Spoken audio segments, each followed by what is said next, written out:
Saudara sekalian, selamat sore. Kita bersyukur sudah dengar satu sesi tambahan, satu rangkuman yang sangat baik tentang bagaimana iman Kristen mempunyai keunikan dibandingkan agama-agama lain. Nah, saya ingin melanjutkannya dengan mengajak kita untuk melihat dari Matius. Kita melihat dari Injil Matius. Kita membaca dari pasalnya yang kita baca dari pasal yang ke-6 ya. Saya bacakan dari ayat yang pertama sampai ayat yang ke-4.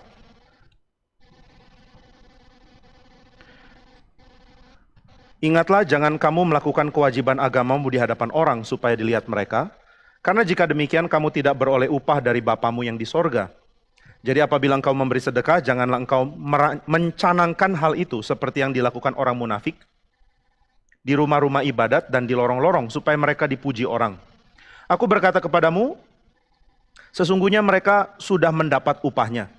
Tetapi jika engkau memberi sedekah, janganlah diketahui tangan kirimu apa yang diperbuat tangan kananmu. Hendaklah sedekahmu itu diberikan dengan tersembunyi, maka Bapamu yang melihat yang tersembunyi akan membalasnya kepadamu. Lalu yang berikutnya kita membaca dari surat Efesus,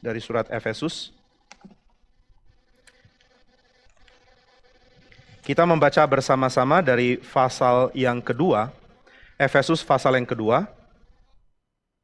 Saya bacakan dari ayat yang ke-11. Efesus 2 ayat 11 sampai ayat yang ke-15. Nah, sampai 16 ya. Efesus 2 ayat 11 sampai 16. Karena itu ingatlah bahwa dahulu kamu sebagai orang-orang bukan Yahudi menurut daging, yang disebut orang-orang tak bersunat oleh mereka yang menamakan dirinya sunat, yaitu sunat lahiriah yang dikerjakan oleh tangan manusia. Bahwa waktu itu kamu tanpa Kristus, tidak termasuk kewargaan Israel, dan tidak mendapat bagian dalam ketentuan-ketentuan yang dijanjikan, tanpa pengharapan dan tanpa Allah di dalam dunia. Tetapi sekarang di dalam Kristus Yesus, kamu yang dahulu jauh sudah menjadi dekat oleh darah Kristus. Karena dialah damai sejahtera kita yang menyatukan kedua pihak dan yang telah merubuhkan tembok pemisah, yaitu perseteruan.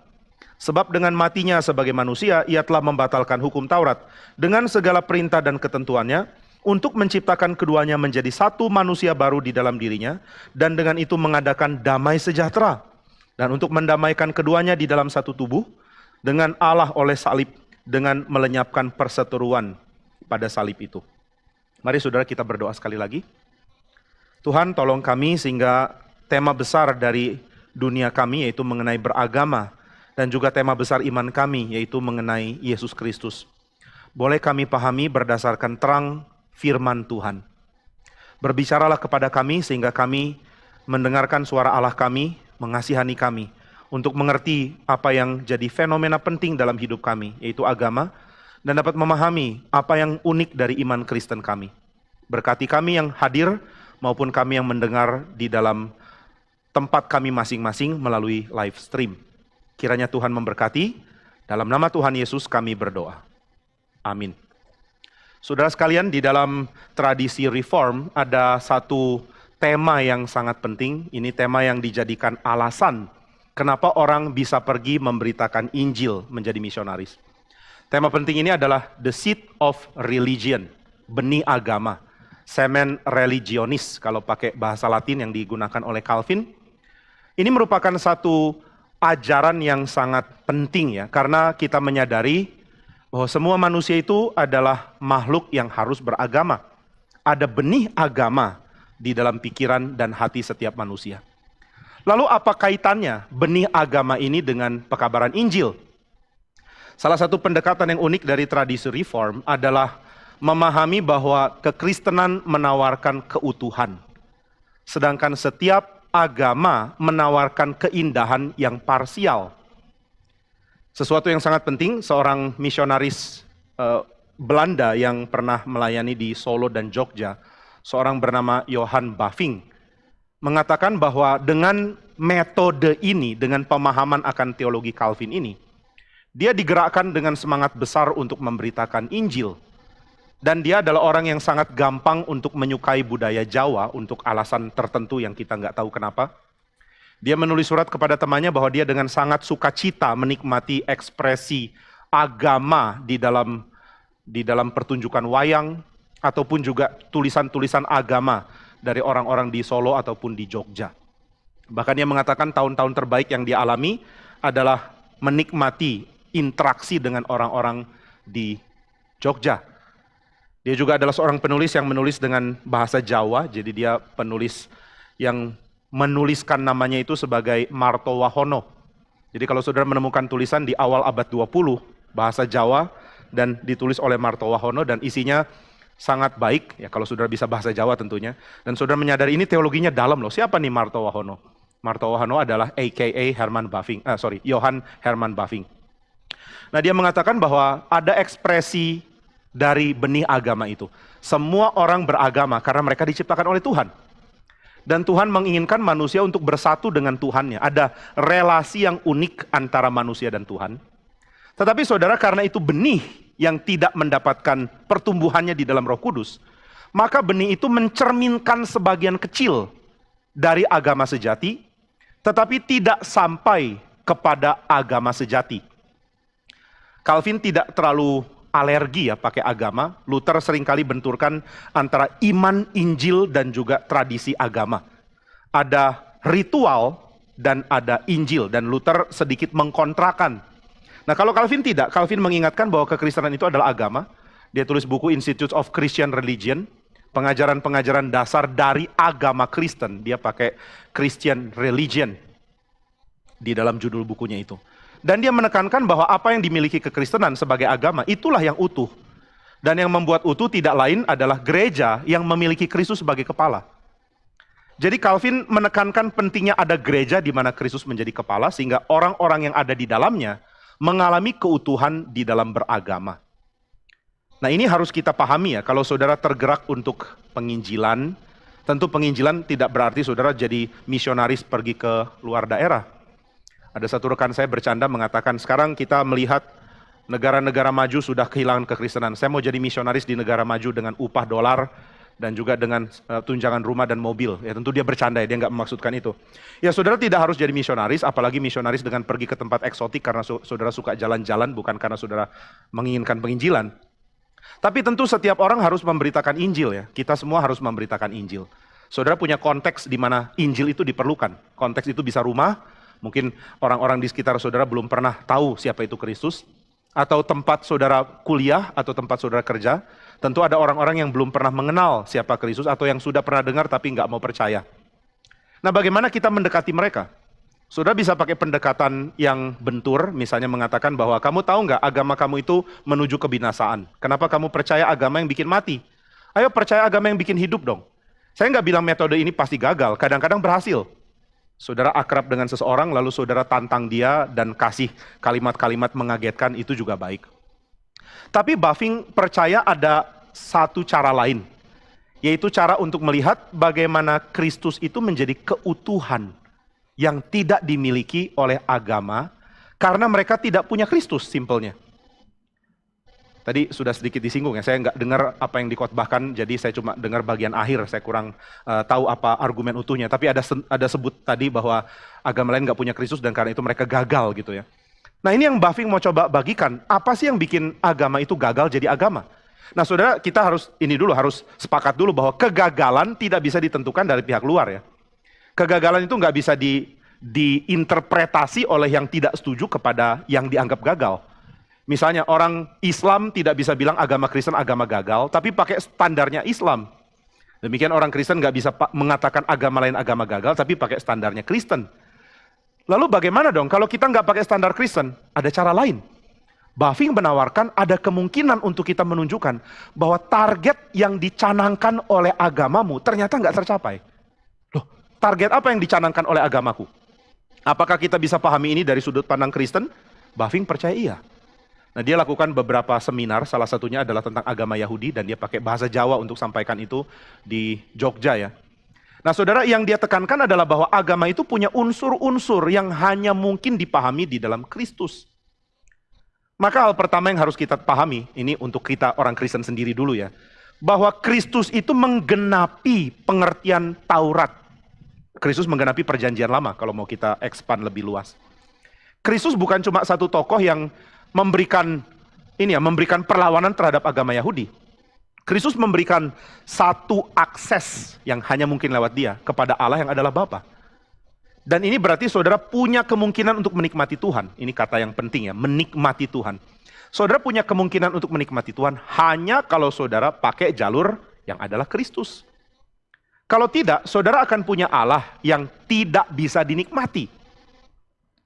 Memangnya bagaimana cara menikmati Allah? Kan tiap agama punya cara sendiri untuk menikmati Allah.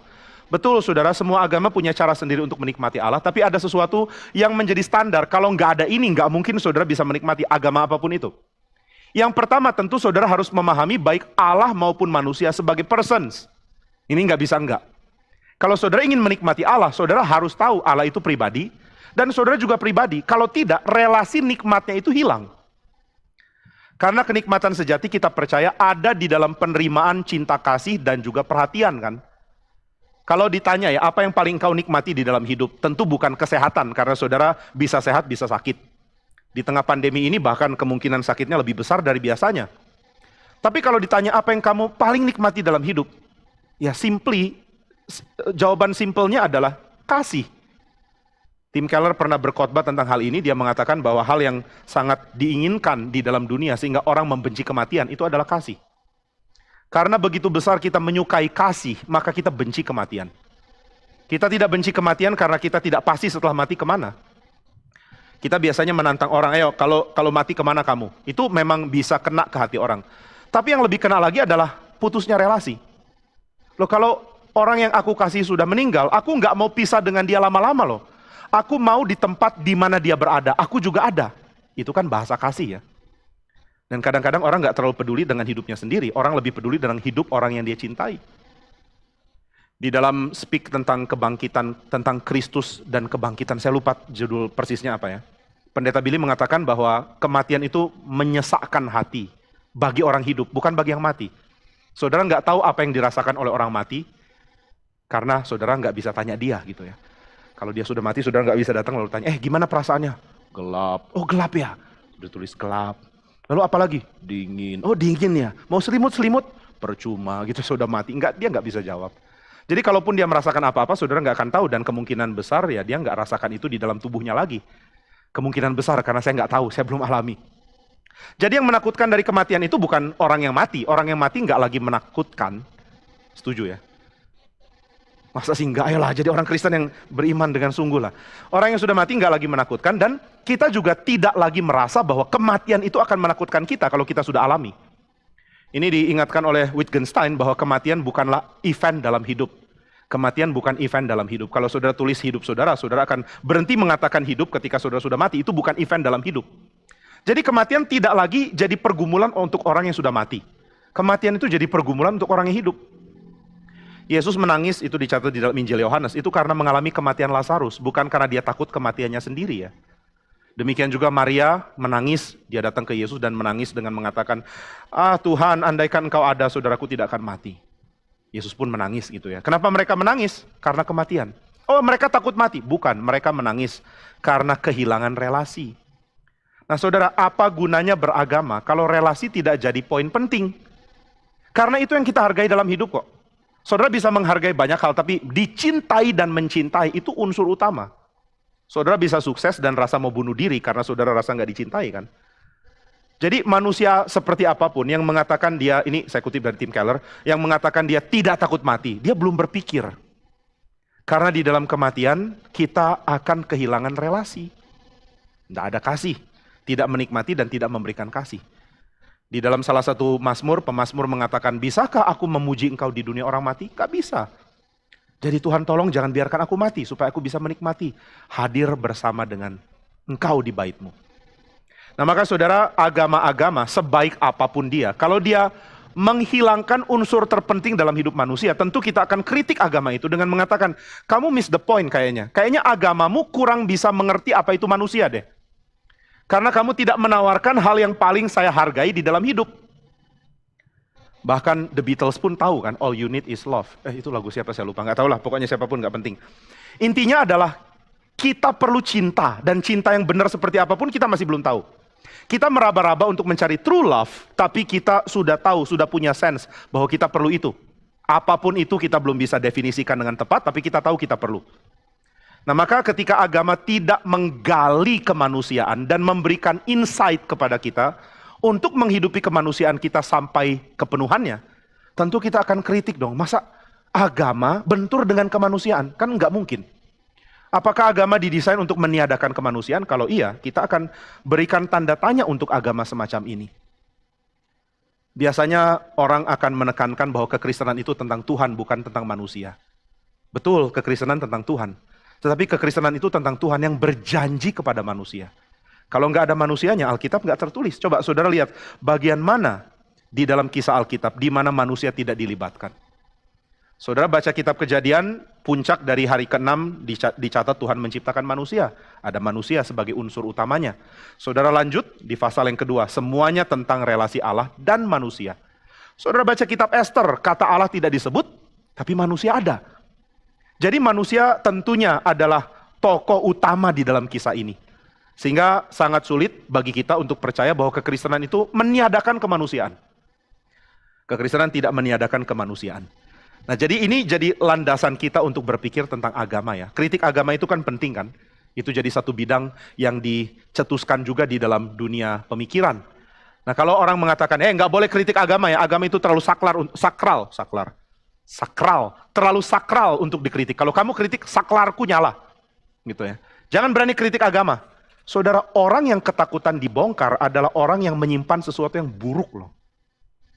Kalau kamarmu buruk, berantakan, bau, lalu saya mau masuk, pasti kamu larang. Betul ya, Vic? Kalau saya mendadak inspeksi kamar Victor, Vic, saya mau masuk, kira-kira saya diizinkan nggak?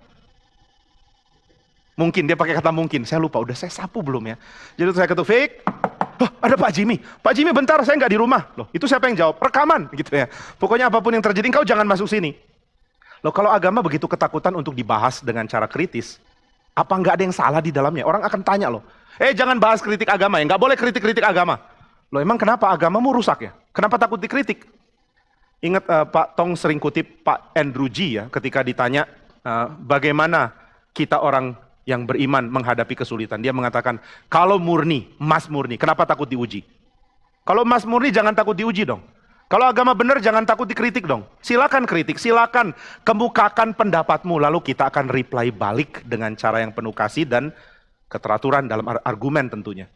Loh, kalau agama bagus, kenapa takut dikritik? Saya nggak ngerti ketika orang-orang mengatakan, jangan lakukan kritik agama. Loh, kenapa jangan? Kalau agamamu baik, nggak apa-apa dong. Orang selidiki. Orang salah mengerti kritik, yang itu masalah mereka kok. Mereka salah ngerti. Tapi kalau mereka ngerti benar dan ternyata agama kita layak dikritik, apakah kita masih yakin kalau itu agama yang sejati? Itu kan, itu jadi tanda tanya besar. Maka kalau agama meniadakan kemanusiaan, lalu yang jadi pertanyaan adalah, kalau gitu yang paling penting itu apa ya? Biasanya orang akan mengatakan yang paling penting adalah kesatuan dengan yang ilahi, bukan kita. Dan ini dipercayai di dalam tradisi Buddhis misalnya, atau tradisi Hinduisme, di mana kesatuan dengan kekosongan, kesatuan dengan melebur menjadi satu, itu jadi inti dari kepercayaan, baik di dalam tradisi Buddhisme maupun Hinduisme. Melebur menjadi satu dengan yang lebih besar. Kalau saudara mati misalnya ditanya, kemana kita? Ya sudah menjadi satu. Menjadi satu itu apa? Menjadi satu tanpa ada signifikansi diri lagi loh. Kalau orang mengatakan, saya lebih percaya bukan iman Kristen, saya lebih percaya reinkarnasi. Berarti saudara tidak menganggap pribadi itu penting. Karena saudara mati, lalu saudara bangkit lagi, saudara hidup kembali, jadi diri yang lain, diriku nggak penting. Diriku boleh ada dan boleh enggak. Tapi apa itu yang kita nikmati sekarang? Apakah saudara mau diri saudara itu nggak penting? Cuma ada signifikansinya dalam berapa puluh tahun setelah itu mati habis? Enggak. Demikian orang sekuler, kita tanya, apakah kamu yakin kehidupan manusia itu penting? Kalau skemamu setelah mati semua kehidupan berakhir, lalu untuk apa kita menghargai kemanusiaan ya? Kemanusiaan hanya sependek siklus hidup yang umum di tengah alam ini. Siklus hidup lahir, bertumbuh, dewasa, tua, mati. Itu siklus kasihan ya. Jadi kita hanya hidup sementara, setelah itu kita mati, dan setelah itu signifikansi kita selesai. Keberadaanku di dalam sejarah begitu singkat dan setelah itu habis. Lalu kalau itu sudah habis, apakah itu problem? Harusnya iya. Nggak ada orang dengan datar mengatakan no problem, bagiku kematian tidak masalah. Nah, kalau orang yang engkau kasihi mati, itu pasti masalah. Kalau nggak masalah itu berarti engkau nggak mencintai dia kan. Nah, jadi saudara ada problem dengan skema agama. Agama menawarkan hal yang penting.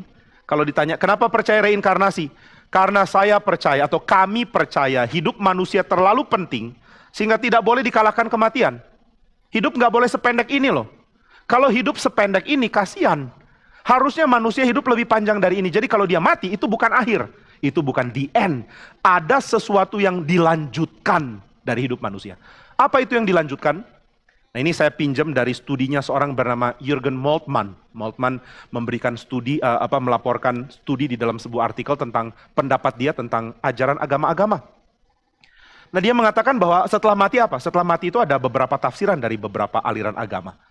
Yang pertama adalah aliran yang mempercayai bahwa setelah mati, jiwa manusia akan pergi ke tempat yang utama, jiwa. Jadi jiwa kita akan pergi ke tempat yang utama. Nah, pertanyaannya adalah kalau itu tempat yang utama, kenapa seluruh hidup kita dihabiskan di tempat yang bukan utama? Lalu kalau di tempat yang bukan utama ini seluruh hidup kita dihabiskan, apa fondasi kita untuk bisa menilai bahwa tempat yang baru yang asing sama sekali itu adalah tujuan final kita? Ada nggak nyambungnya ya? Saudara kalau nyanyi lagu, ada lembar pujian nggak ya? Jangan dibawa pulang dong, itu milik gereja. Saya bercanda ya, boleh bawa pulang nanti. Saudara kalau nyanyi lagu lalu endingnya lain, itu kan aneh ya.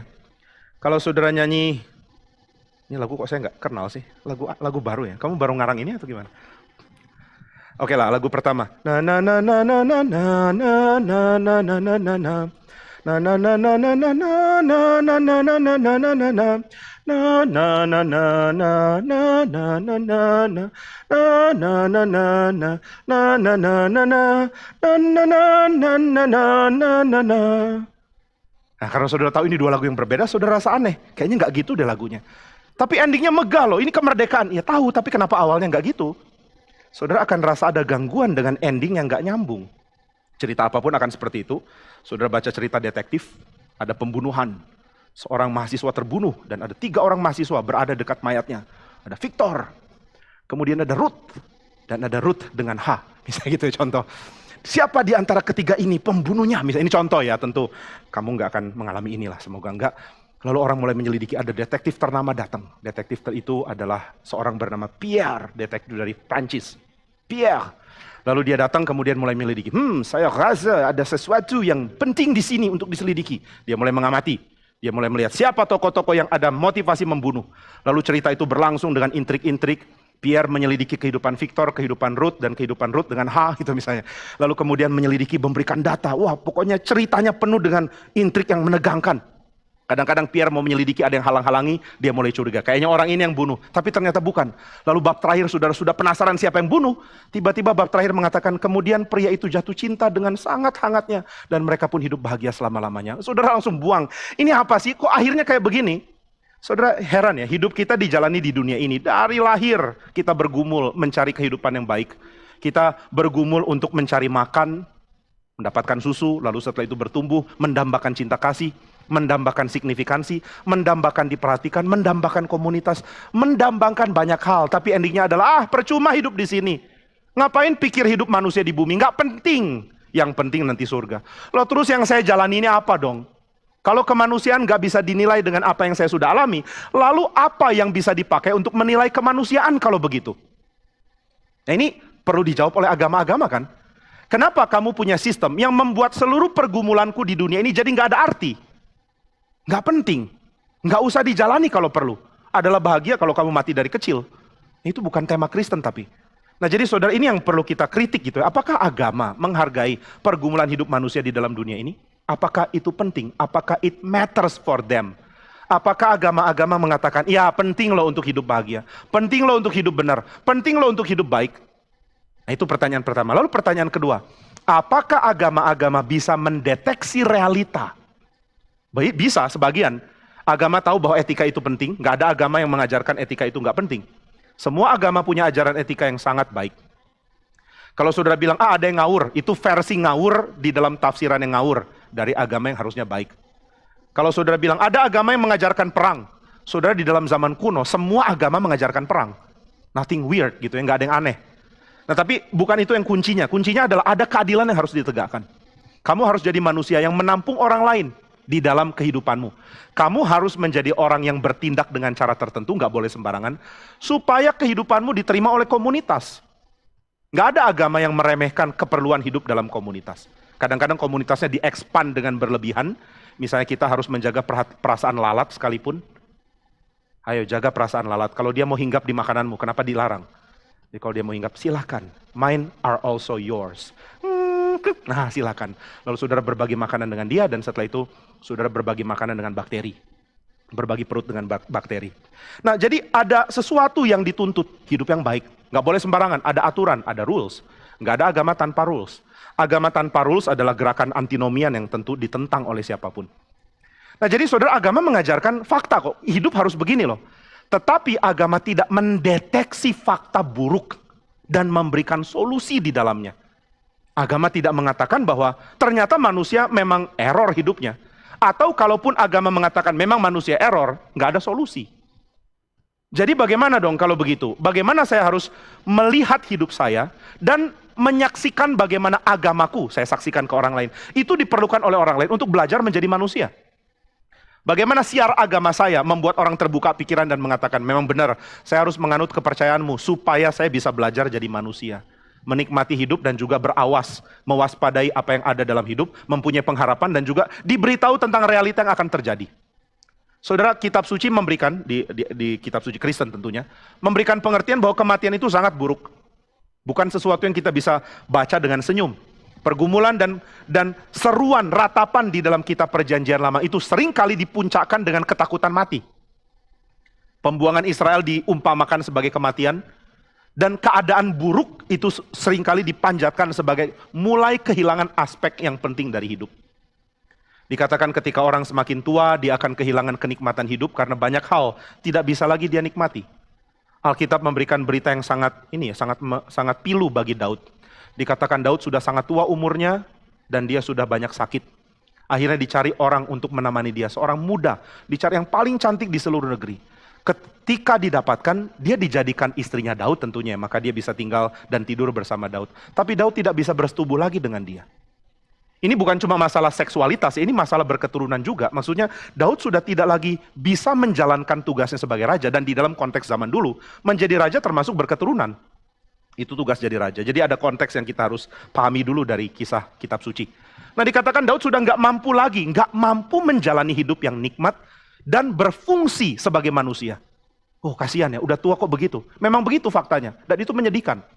Alkitab tidak membahas keadaan tua dan akan mati sebagai sesuatu yang baik dan bisa dihadapi dengan senyum. Kematian adalah realita yang menakutkan. Nah maka Alkitab memberitahukan bahwa orang mengalami kematian itu karena dosa. Upah dosa adalah maut, simple ya. Tetapi ini mempunyai efek yang sangat besar dan perlu direnungkan. Kenapa maut itu akibat dosa? Karena dosa dari awal sudah meremehkan relasi. Akhirnya dosa berakibatkan keterputusan relasi secara total. Saudara tidak bisa berelasi dengan orang mati. Ada satu orang hamba Tuhan, ya, saya dengar khotbah dia di chapel waktu saya masih kuliah. Dia mengatakan kalimat penting, waktu dia ingat tradisi dia punya tradisi suku di mana mayat itu diawetkan. Dia mengatakan ketika dia belajar tentang tradisi ini, lalu melihat mayat yang diawetkan, mayat bisa didudukkan di ruang tamu, mayat dianggap seolah masih hidup, itu bikin dia sedih bukan main. Orang nggak mau berpisah dengan yang dikasihi. Lalu mengawetkan orang yang dikasihi, seolah-olah itu bisa meniadakan efek dosa. Mumifikasi ya, orang dijadikan mumi di dalam tradisi Mesir. Katanya salah satu efek mumifikasi yang paling berhasil itu Mesir kuno. Mayatnya masih bertahan ya, copot-copot sih. Ini jadi ngomong sadis ya, tapi ya apa boleh buat, itu fakta. Tapi ya lumayan bagus lah dibandingkan dengan metode lain, katanya begitu. Tapi itu pun memberikan pandangan menyedihkan sebenarnya, memberikan efek sedih dalam hati kita waktu melihat. Orang-orang begitu mencintai raja mereka tidak rela rajanya mati. Tapi apapun yang dilakukan tidak bisa mencegah kematian. Nothing you can do. Tidak ada yang bisa engkau lakukan untuk mencegah kematian. Jadi saudara, di satu sisi kita menghargai hidup, dan di sisi lain kita membenci apapun yang meniadakan hidup. Dan ini yang harusnya dibicarakan oleh agama. Agama harusnya membongkar. Hidup itu indah, makanya ada agama menawarkan reinkarnasi. Ada agama menawarkan kehidupan yang baru di sana, tapi akhirnya meremehkan kehidupan di sini. Terus bagaimana dong? Ada tawaran lain lagi? Ada. Tawaran lain lagi adalah bersatu dengan di sini. Kalau engkau mati, tubuhmu menjadi satu dengan bumi, dan bumilah induk kita semua. Ini agama-agama yang lama tapi muncul baru, ya. Akhirnya dibilang New Age gitu ya. Jadi kalau saudara mati, saudara menjadi satu dengan alam. Alam adalah ibu kita. Ibu yang melahirkan kita bukan ibu manusia, ini cuma ibu yang dipakai sementara oleh alam. Tapi pada akhirnya kita semua akan menjadi one with the nature. Tapi saudara, satu dengan alam itu apa? Nggak ngerti saya. Menjadi satu dengan alam berarti apa ya? Kembali ke ibu. Ibu apa? Alam. Alam itu siapa? Kita nggak pernah berelasi dengan alam. Kalau saudara berelasi dengan alam, dia nggak bisa bicara balik. Ada di antara saudara yang doa sama alam, lalu alam jawab. Saudara bilang, saya juga doa sama Tuhan, nggak pernah dengar jawabannya. Ya Tuhan sudah bicara duluan. Gitu ya. Ada pembicaraan yang saudara bisa selidiki benar atau enggak. Nah, jadi saudara sekalian, kita mempunyai kesulitan untuk melihat bagaimana agama-agama deal dengan kehidupan kita. Apakah kita diberikan pengharapan yang memberikan penghargaan kepada apa yang kita alami sekarang atau tidak? Nah, sehingga ketika kita melihat Kristus, kita melihat tokoh yang menjadi jawaban kalau mau dibilang atas segala kekurangan dari agama manapun. Nah, ini pendekatan yang baik tentunya. Kalau saudara berbicara dengan orang, ini juga Pak Tong ingatkan ya. Lalu kita langsung serang, bisa masuk sih bisa. Tapi jangan lupa ada metode lain, yaitu menghargai berapa pentingnya pikiran agama itu dalam sejarah manusia. Saya ingat ketika ada satu khotbah yang menekankan tentang keunggulan percaya Kristus, lalu meremehkan kepercayaan-kepercayaan lain. Pak Tong memberikan masukan ya, itu khotbah yang baik. Pak Tong selalu menghargai khotbah, tapi dia kemudian mengingatkan, tapi hati-hati, orang bisa langsung anti sama kamu, kalau belum apa-apa engkau sudah bicara tentang kejelekan agama. Tentu ya, saudara bisa bicara fakta, memang begini kok apa boleh buat. Tapi saudara akan bikin penghalang yang gak perlu. Nah, tapi kalau saudara mulai bicara dengan pengertian, dengan simpati ya, bukan dengan kartu lain. Saudara mempunyai pengertian simpatik bahwa saya ngerti agamamu, saya ngerti apa yang agamamu coba katakan. Saya ngerti kenapa kamu mengatakan hal ini. Maka saudara akan mulai memenangkan hati mereka dulu. Oh, jadi kamu menghargai agama saya? Iya. Loh, kalau kamu menghargai, kenapa nggak peluk agama saya? Ada satu orang yang sedang berusaha untuk merubah pendirian agama saya ke agama Kristen juga sebenarnya. Jadi dia aliran Kristen, tapi dia percaya bahwa tradisi Ortodoks Timur itu yang paling penting, paling benar. Lalu dia coba PI ke saya, PI dalam tanda kutip, bukan PI mungkin. Pekabaran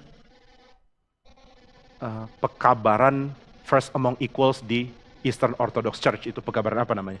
Pokoknya kamu harus menerima, dia bilang, bahwa tradisi Kristen yang paling baik itu bukan reform. Saya bilang, ya memang tradisi reform nggak utuh sih, kita juga perlu belajar dari tradisi lain. Betul, dia bilang, makanya Bapak nggak boleh jadi sombong mengatakan reform itu yang paling baik. Salah Pak, oh gitu ya, nggak boleh, oke. Lalu menurutmu bagaimana? Yang paling baik itu Ortodoks Timur. Loh, kamu sama dengan yang kamu tuduhkan kepada saya dong. Kenapa itu paling baik? Saya tanya. Ya karena banyak orang nggak ngerti, belum belajar. Kamu begitu kuat di dalam tradisi reform, baca Calvin, baca Luther, tapi kamu nggak pernah tahu tradisi indah yang namanya Ortodoks Timur. Lalu saya harus sedikit bukan pamer, agak sombong, mungkin berdosa, tapi harus terpaksa. Saya mengatakan, saya bukan cuma khotbah di gereja sih, saya juga diberi kesempatan oleh Tuhan dan oleh Sinode GRI untuk mengajar di STTRI, di Sekolah Teologi. Dan bidang saya di dalam mengajar itu sejarah gereja. Kok mirip dengan apa yang kamu coba bagikan. Saya juga baca-baca sedikit tentang Ortodoks Timur. Dia mulai kaget. Bapak baca? Kok sudah baca belum diyakinkan untuk jadi Ortodoks Timur? Lalu saya bingung, kenapa harus diyakinkan ya? Karena itu ajaran yang paling bagus. Lalu saya tanya, pernah baca buku-buku ini, buku itu? Saya coba tanya, apakah kamu kenal seorang namanya Ziziulas? Kamu kenal orang ini enggak? Dia bilang, enggak. Loh, kamu enggak kenal? Teolog terpenting Ortodoks Timur di abad 20 akhir, John Ziziulas, kamu nggak kenal? Dia bilang, enggak. Oh kalau gitu kamu yang harus baca lagi. Oh jadi Bapak tahu beberapa buku lebih dari apa yang saya tahu ya? Ya dia orang awam ya, dia bukan seorang teolog. Agak menakutkan kalau saya baca buku lebih kurang dari dia gitu ya. Lalu dia kaget, oh Bapak udah baca buku-buku Ortodoks Timur ya? Sudah, saya baca Gregory dari Nazianzus, Gregory dari Nisa, Basil, saya juga baca ya Athanasius, saya juga baca sejarah dari Timur. Memang harus, mau ngajar apa boleh buat. Lalu dia kaget, kenapa belum berubah Pak? Saya bilang, ya karena nggak diyakinkan. Setelah saya baca, saya tetap pikir apa yang saya dapat itu sangat penting untuk memperkaya kerangka teologi saya. Oh gitu ya? Nah dia mulai digoyahkan. Lalu saya mulai bicara tentang keunggulan dari para pemikir itu. Dan dia kaget, ternyata sebagus itu ya Ortodoks Timur. Loh, kamu nggak tahu gitu ya? Tapi apa yang kamu bilang bagus, itu juga ada dalam tradisi barat. Tradisi reform juga ada, sama bagusnya kok. Nah tapi ada hal-hal yang saya nggak bisa terima dari apa yang diajarkan di Ortodoks Timur. Kamu mau terima? Oke. Salah satunya adalah kepercayaan berlebihan terhadap sumber-sumber di luar Alkitab. Nah itu yang saya sulit terima. Saya percaya canonic faith, saya percaya bahwa Alkitab itu khusus dan nggak bisa disamakan dengan tradisi. Nah itu bedanya kita. Tapi jangan bilang saya nggak selidiki kamu. Baru dia mulai pikir, oh kalau gitu saya mesti dengar Bapak punya pendapat apa. Nah ini masuk ya. Tapi kalau belum apa-apa saya sudah bilang, apa itu Ortodoks Timur? Masih menyembah patung lah, image-image santo-santa, apaan itu? Lalu tambah-tambah kalimat pemikiran-pemikiran teolog di luar Alkitab, saya nggak bisa terima. Langsung kontra. Tapi kalau saudara cuma terima, setuju, tapi nggak memberikan sesuatu yang digenapkan dalam Kristus, yang nggak ada gunanya. Maka Bavinck mengatakan kalimat yang bagus. Tahu tidak strategi penginjilan Paulus? Strategi penginjilan Paulus adalah membahas Yahudi sebagai agama bagus yang belum berfinal. Agama bagus yang belum ada kesimpulan. Dan dia mengatakan kesimpulannya itu Kristus. Dan Bavinck mengatakan dia pelajari, dia benar-benar pelajari ya. Dia seorang yang baca tulisan-tulisan agama Jawa pakai bahasa asli. Jadi jangan bilang dia nggak ngerti agama lain. Dan dia mengatakan agama lain, mau itu Muslim, mau itu Hinduisme, mau itu Buddhis, mau itu agama kepercayaan Jawa. Semua bisa didiskusikan dengan cara yang sama Paulus mendiskusikan imannya dengan orang Yahudi. Ini bukan berarti agama sama dengan Yahudi, enggak. Tapi dia mengatakan ada banyak kebaikan di dalam ajaran-ajaran agama itu yang belum sampai pada puncaknya, masih kurang. Sudah bagus tapi berhenti di titik tertentu. Dan salah satu titik tertentu yang membuat agama-agama berhenti adalah ketiadaan pengharapan akan kebangkitan. Ini yang Paulus katakan, saya mengharapkan pengharapan Yahudi. Apa itu pengharapan Yahudi? Pengharapan Israel. Iya, apa itu pengharapan Israel? Mesias yang bangkit, itu pengharapan saya.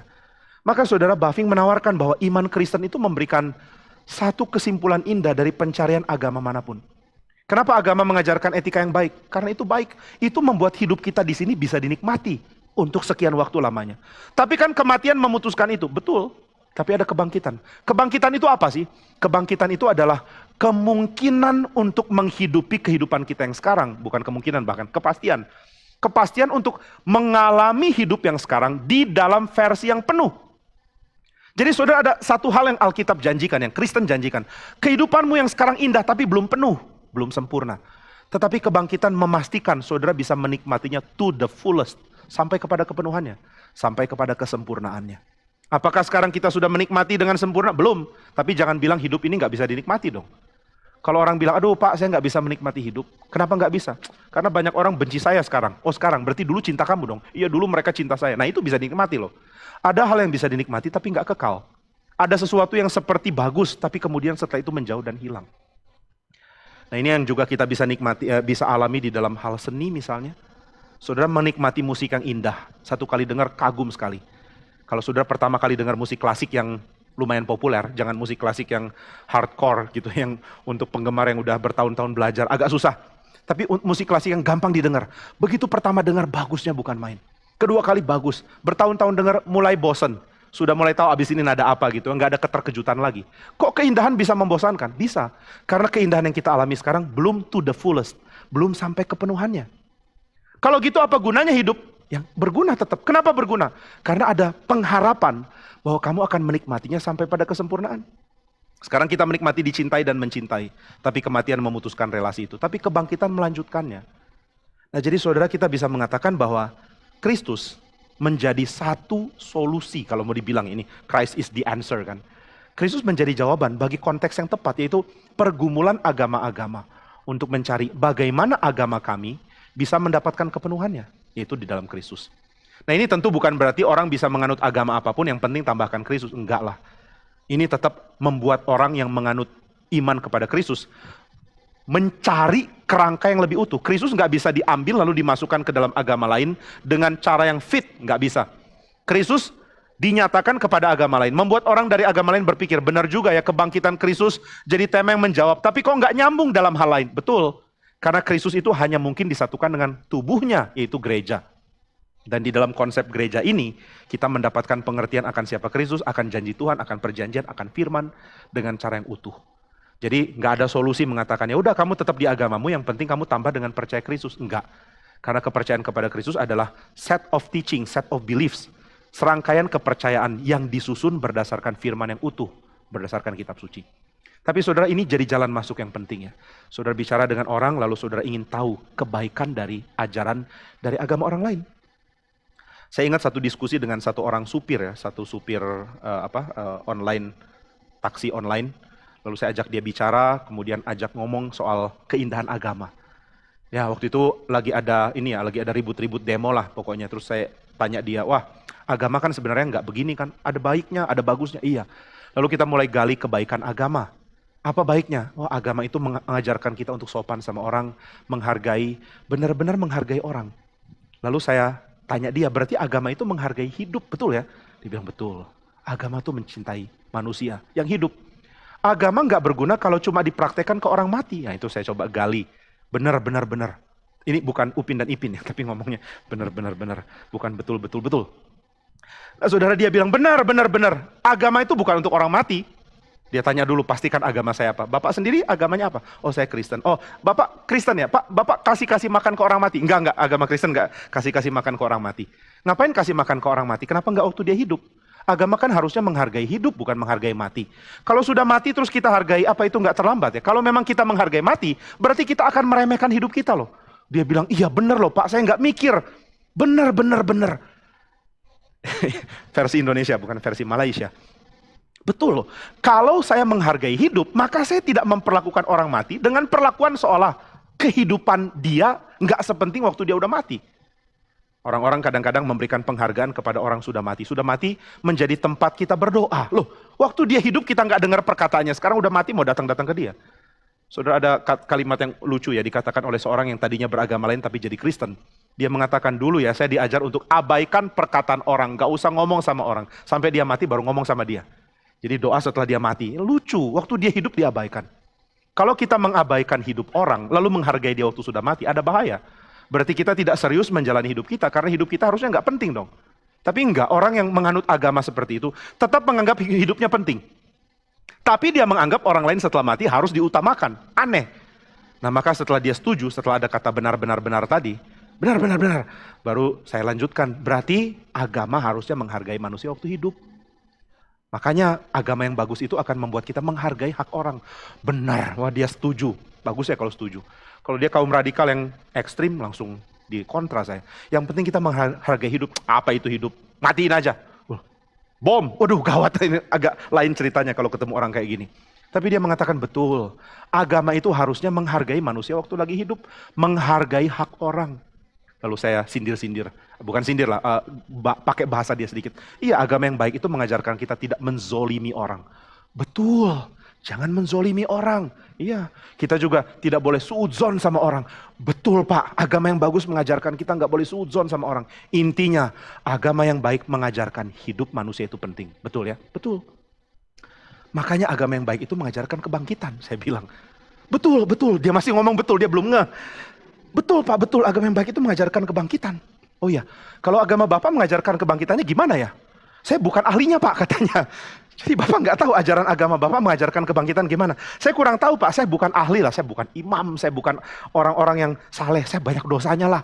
Saya nggak pantas lah, pokoknya nggak layak. Ya udah kalau gitu saya sharingkan sedikit tentang agama saya. Gimana agama saya mengajarkan tentang kebangkitan? Itu dari kebangkitan Yesus. Betul, dia betul-betul terus saya mulai khawatir dengan betul-betulnya dia itu betul-betul atau enggak. Kayaknya betul-betul dia enggak betul-betul gitu ya. Nah tapi ya saya coba bagikan aja, agama Kristen mengajarkan bahwa ada kebangkitan. Karena kematian itu fakta, kita mau hargai kehidupan orang, tetap mati kok. Tapi kebangkitan itu jadi solusinya loh. Nah saya ngomong gitu, saya nggak tahu bagaimana Tuhan bekerja dalam hati dia. Itu yang selalu kita alami kan di dalam penginjilan yang sementara. Ini saya bagi, kita semua akan punya dua metode penginjilan ya. Saudara akan ketemu orang yang nggak bisa lama-lama, abis itu ketemu, setelah itu nggak ketemu lagi. Sama orang yang saudara temui tiap hari. Metodenya harus beda. Yang satu harus lebih sabar karena saudara akan ketemu lagi. Yang satu lagi harus selesai gitu ya. Karena mungkin saudara nggak ketemu dia lagi. Maka saya coba beritakannya, pokoknya kamu harus tahu, Yesus yang bangkit itu yang membuat kita menghargai hidup. Betul ya, betul. Belajar makanya. Nah begitu sampai saya ingatkan, ini ada tempat belajar kalau mau, bisa datang ke sini untuk belajar. Iya, nanti kalau mau saya belajar. Betul ya, betul. Itu pembicaraannya. Jadi saudara, semua agama harusnya mengajarkan penghargaan kepada hidup. Tapi penghargaan kepada hidup percuma, kecuali kita percaya kepada dia yang bangkit. Nah ini yang jadi keunikan dari kekristenan. Ada banyak, ada banyak. Ada hal yang masih bisa didiskusikan, masih. Tadi Pak Han sudah membahas beberapa yang tentunya tambahan juga untuk kita mengerti keunikan Kristen dibandingkan agama lain. Dan saya juga bagikan dari perspektif dari tradisi reform, terutama tradisi misinya. Kepercayaan bahwa agama-agama longing for Christ, merindukan Mesias, merindukan Sang Ratu Adil, merindukan Sang Raja untuk menghancurkan kebatilan. Dan kebatilan paling besar, kejahatan paling besar terhadap kemanusiaan adalah dosa dan kematian. Dan ini yang ditaklukkan lewat kematian Kristus yang memberikan kebangkitan bagi kita. Nah, ini adalah yang kita bisa bahas untuk tema ini. Nah, saudara, sebelum kita akhiri, apakah ada yang mau tanya dulu? Yang hadir kalau mau tanya? Ya, kalau saudara tanya apa bedanya sih kita hadir dengan di rumah? Satu, lebih konsen, yang kedua bisa nanya. Yang di rumah nggak bisa tuh. Ada yang mau tanya? Baik, kalau enggak juga nggak apa-apa. Jadi saudara lebih konsentrasi ke konsennya. Kita doa ya, mari kita berdoa. Bapa di surga, kami sungguh bersyukur karena Engkau memberikan kepada kami Kristus. Dialah yang menjadi harapan bagi bangsa-bangsa. Dialah yang dicari oleh agama-agama dan dialah yang diinginkan oleh hati manusia. Dan kami bersyukur karena kami sudah memperoleh Dia. Tolong kami supaya kami tidak hidup seperti orang yang belum mendapatkan Kristus. Tolong kami supaya kami hidup penuh dengan cinta kasih dan juga kerelaan untuk jalani hidup kami demi Kristus. Kiranya Tuhan berkati kami, dalam nama Tuhan Yesus kami berdoa. Amin.